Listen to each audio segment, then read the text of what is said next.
भाजपच्या जिल्हाध्यक्षांनी शिवधनुष्य हाती घेतलंय ते नेवासा विधानसभा मतदारसंघात।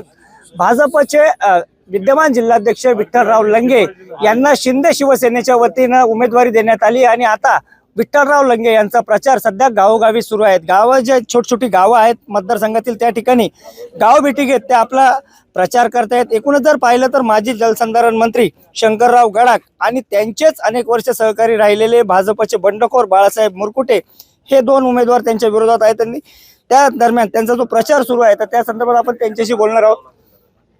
प्रचार सुरू आहे, कसा प्रतिसाद आहे?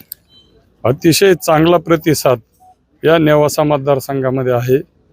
जनता अतिशय उत्सुक आहे की 20 तारीख कधी येईल आणि मतदानाचा दिवस उजेडेल आणि खऱ्या अर्थानं महायुतीचा उमेदवार म्हणून माझ्या धनुष्यबाणाच्या चिन्हासमोरचं बटन दाबून कधी विजय करू अशा पद्धतीचं वातावरण तयार झालेलं आहे।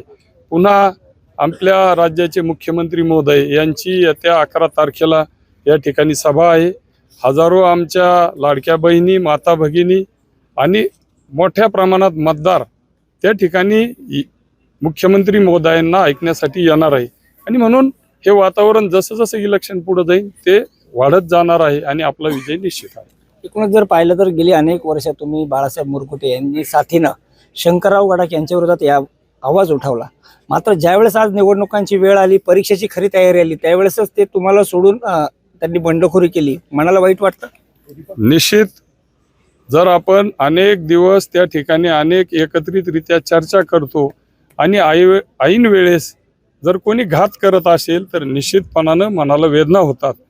कारण चर्चा राजकारणात होत असतात, परंतु तो शब्द टिकप राहणं हे फार महत्त्वाचं असतं आणि त्याच्यामुळं साहजिक आहे थोडं दुःख होणं। त्याच्यामुळं तरी देखील काही झालं असलं तरी मी सांगितल्याप्रमाणे लढत ही महायुती आणि महाविकास आघाडीची होईल। अपक्ष आणि छोट्या मोठ्या पक्षाचा या तालुक्यातला सुज्ञ मतदार अजिबात विचार करत नाही। मागचा 30-40 वर्षाचा हा इतिहास आहे। तसं पाहिलं तर माघारीच्या काही दिवसाआधीपर्यंत तुम्ही आणि मुरकुटे एकत्र होता, तुमची चर्चाही झाली होती। काय ठरलं होतं का की कोणी उमेदवार असला तर आपण एक जण मागे जाणार? नुसतं आमच्यात ठरलं नव्हतं तर आम्ही आदल्या दिवशी हे सर्व आमचे सहकारी मित्र वेगवेगळ्या पद्धतीनं वेगवेगळ्या विचाराचे पक्षाचे इथं आहेत।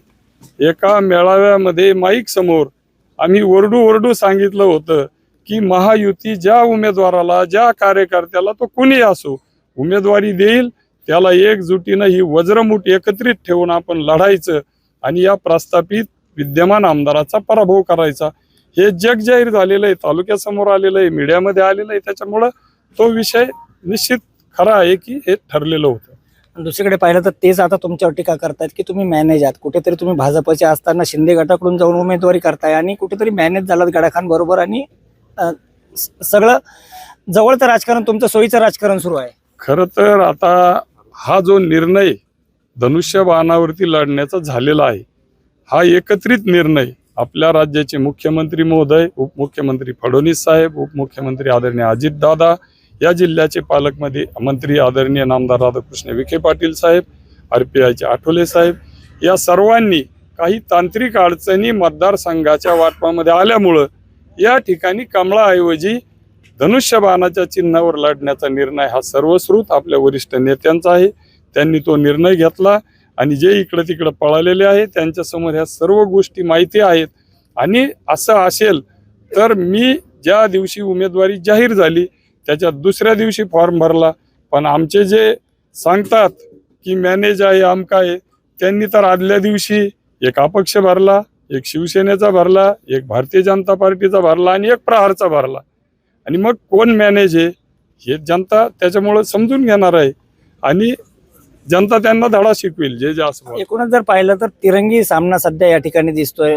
बंडखोर भाजपाचे, तुम्ही शिवसेनेचे आणि राष्ट्रवादी शरद पवार गटाचे, तुम्ही प्रमुख विरोधक कोणाला समजताय?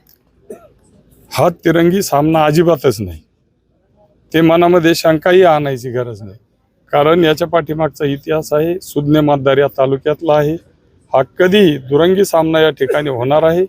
दुरंगी सामन्यामध्ये महायुती म्हणून मी आणि महाविकास आघाडीचा सामना होणार आहे आणि महाविकास आघाडीच्या या अतिशय भ्रष्ट आमदाराचा या ठिकाणी जनता हजारो मताने त्या ठिकाणी पराभव करणार आहे आणि म्हणून हे छोटे मोठे पक्ष अपक्ष यांचा ही जनता थारा देणार नाही. आणि निश्चितच जर पाहिलं तर या छोट्या मोठ्या पक्षांना किंवा बंडखोरांना जनता थारा देणार नाही आणि माझा विजय निश्चित आहे असं मत विठ्ठलराव लंगे यांनी व्यक्त केलं. नेमकं माघारीच्या दिवशी राष्ट्रवादी अजित पवार गटाने सुद्धा या ठिकाणी उमेदवार दिला होता, मात्र अंतिम काही 10 मिनिटाच्या काळात त्या ठिकाणचे जे शेख उमेदवार आहेत ते त्या ठिकाणी आले आणि त्यांनी माघार घेऊन लंगे यांना पाठिंबा दिलाय.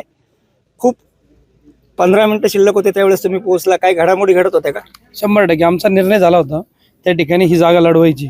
आदरणीय दादांनी शेवटच्या क्षणी आम्हाला विश्वासात घेतलं आणि सांगितलं की खरी परिस्थिती काय विचारलं, तर आम्ही दादांना त्या ठिकाणी खरी परिस्थिती सांगितली आणि त्यावरती आमचे पक्षाचे प्रदेशाध्यक्ष सुनीलजी तटकरे साहेब, त्याचबरोबर युवकांचे अध्यक्ष सूरज भाऊ चव्हाण आणि आमचे जिल्ह्याचे नेते अविनाश भाऊ अधिक या सगळ्यांना विश्वासात घेतल्यानंतर दादांनी निर्णय घेतला की अब्दुल्ला आपण वेगळ्या पद्धतीने न्याय देऊ.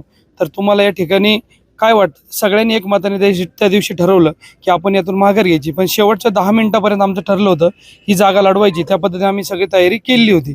पण जेव्हा ही जागा लढवायची नाही म्हणून आम्ही दुसऱ्या दिवशीपासून दादांचा निरोप आला की तुम्ही त्या ठिकाणी महायुतीचं काम करा, तर त्या दिवशीपासून विठ्ठल भाऊंबरोबर कायम आहे.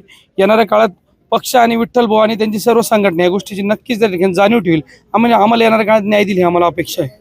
आणि निश्चितच जर पाहिलं तर राष्ट्रवादी अजित पवार गट असेल, शिंदे शिवसेना असेल आणि भाजप यासह शेतकरी संघटना देखील आता विठ्ठल लंगे यांना पाठिंबा देते. त्यामुळे या निवडणुकीत निकाल कोणाच्या बाजूने लागणार हे पाहण्यासाठी 23 नोव्हेंबरची वाट पाहावी लागेल.